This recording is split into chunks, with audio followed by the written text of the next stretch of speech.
বাজার থেকে কেনা হুইপ টপিং আর লেডি ফিঙ্গার কুকিজ দিয়ে আমি আজকে আপনাদের বানিয়ে দেখাবো কিভাবে ঘরে বসে খুব সহজেই তিরামিসু তৈরি করা যায়। তো এই তিরামিসুর জন্য আপনারা চাইলে হুইপিং ক্রিম হুইপড করেও করতে পারেন, বাট আমি এটা বাজার থেকে কিনে এনেছি এই হুইপ টপিং, আর আমি এটা দিয়েই তিরামিসু তৈরি করব। প্রথমে আমি একটি বোলের মধ্যে নিয়ে নেব এই হুইপ টপিং, পরিমাণ মতো নিয়ে নেবেন।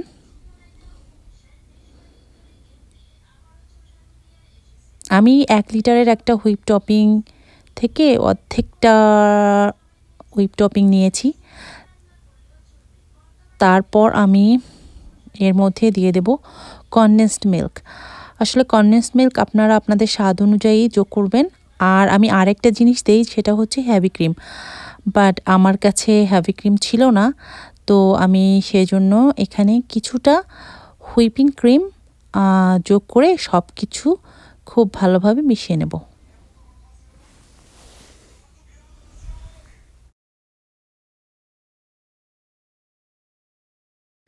এখন এখানে আছে লেডি ফিঙ্গার কুকিজ, আর এই কুকিজগুলো আমি কফি আর দুধ দিয়ে একটা মিশ্রণ বানাবো। সেই মিশ্রণে আমি ডুবিয়ে তারপর একটা লেয়ার তৈরি করব। তো সেজন্য রুম টেম্পারেচারে রাখা দুধের মধ্যে আমি দিয়ে দিলাম ইনস্ট্যান্ট কফি। তারপর খুব ভালোভাবে মিশিয়ে নিতে হবে। আমি এই পাত্রে তিরামিসু তৈরি করব। তো আপনারা আপনাদের পছন্দ মতো যে পাত্রে করবেন, একটু ডিপ একটা পাত্র নেবেন, যেহেতু আমি 2টা লেয়ার করব। তো আমি এখন এই লেডি ফিঙ্গার কুকিজগুলো এই দুধ আর কফির এই মিশ্রণে ডুবিয়ে তারপর এইভাবে পাত্রের ভিতরে একটা লেয়ার তৈরি করব।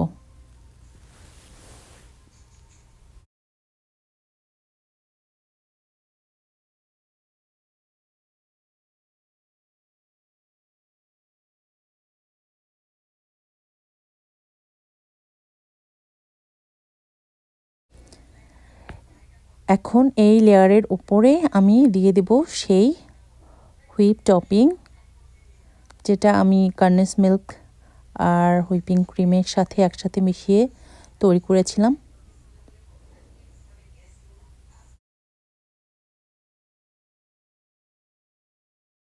এখন আমি আরেকটা লেয়ার তৈরি করে নেব এবং একইভাবে লেডি ফিঙ্গার কুকিজগুলোকে দুধ আর কফির মিশ্রণে ডুবিয়ে তারপর আরেকটা লেয়ার তৈরি করে নিতে হবে। এই যেভাবে আরেকটা লেয়ার আমি তৈরি করে নিয়েছি। এখন আমি যে মিশ্রণটা ছিল হুইপ টপিংয়ের, ওই বাকি মিশ্রণটা এই লেয়ারের উপরে দিয়ে দেব।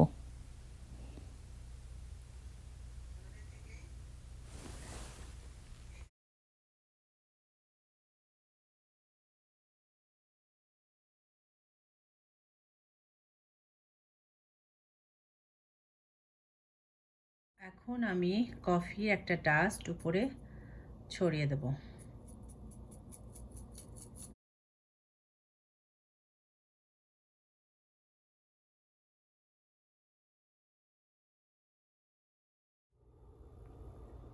দেখুন কত সুন্দর 2টা লেয়ারে এই তিরামিসুটি তৈরি হয়েছে।